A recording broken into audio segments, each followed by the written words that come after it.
Mata kuliah pendidikan nilai sesi 10 tentang pendidikan nilai agama Islam.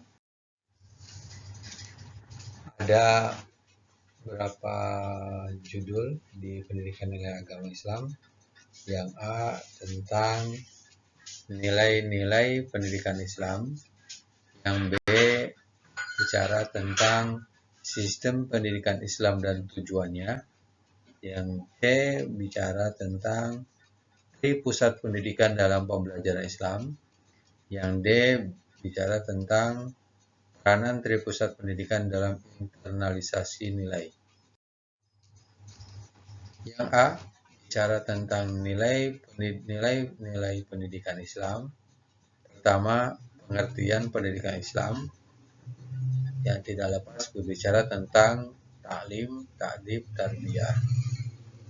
Yang kedua, tentang nilai-nilai pendidikan Islam. Itu ada nilai ketaatan kepada Allah Subhanahu wa taala dan nilai pengaturan hubungan dengan manusia.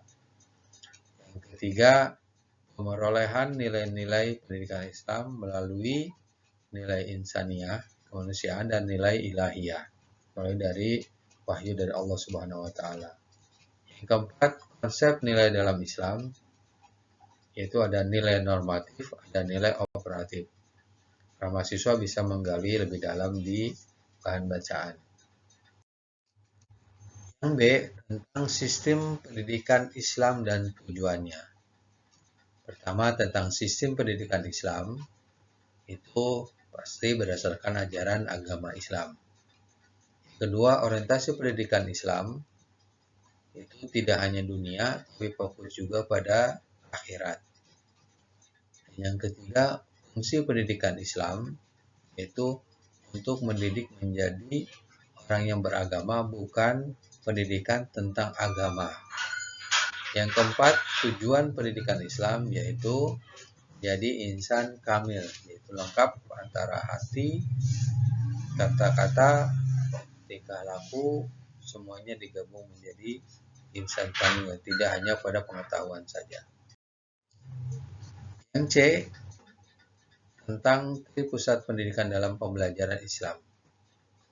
Ini perlu tahu pengertian lingkungan Islam itu apa, yaitu lingkungan dengan ciri-ciri keislaman. Ada 3 pusat pendidikan. Pertama adalah keluarga, di mana ada orang tua dan anak, interaksi antara guru dan siswa, yaitu orang tua dan anak.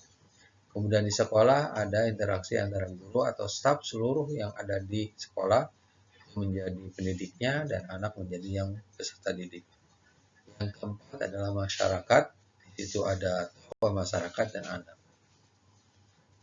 Lalu yang terakhir adalah D tentang peranan pusat pendidikan dalam internalisasi nilai. Dalam proses pendidikan Islam itu perlu ada konsistensi dan konstan sesuai dengan ajaran Islam. Itu pasti proses pendidikan Islam. Kedua, tujuan mempelajari pendidikan Islam yaitu menjadikan muslim sejati atau insan kamil antara pengetahuan, keterampilan, dan sikapnya ataupun sikap harus sesuai dengan aturan ataupun ajaran Islam. Isi ajaran Islam yaitu peraturan-peraturan yang sesuai dengan zaman dan bisa digunakan kapanpun. Itu materi sesi 10 tentang pendidikan nilai agama Islam. Untuk lebih dalamnya lagi, para mahasiswa bisa melihat bahan bacaan. Syukran. Wassalamualaikum warahmatullahi wabarakatuh.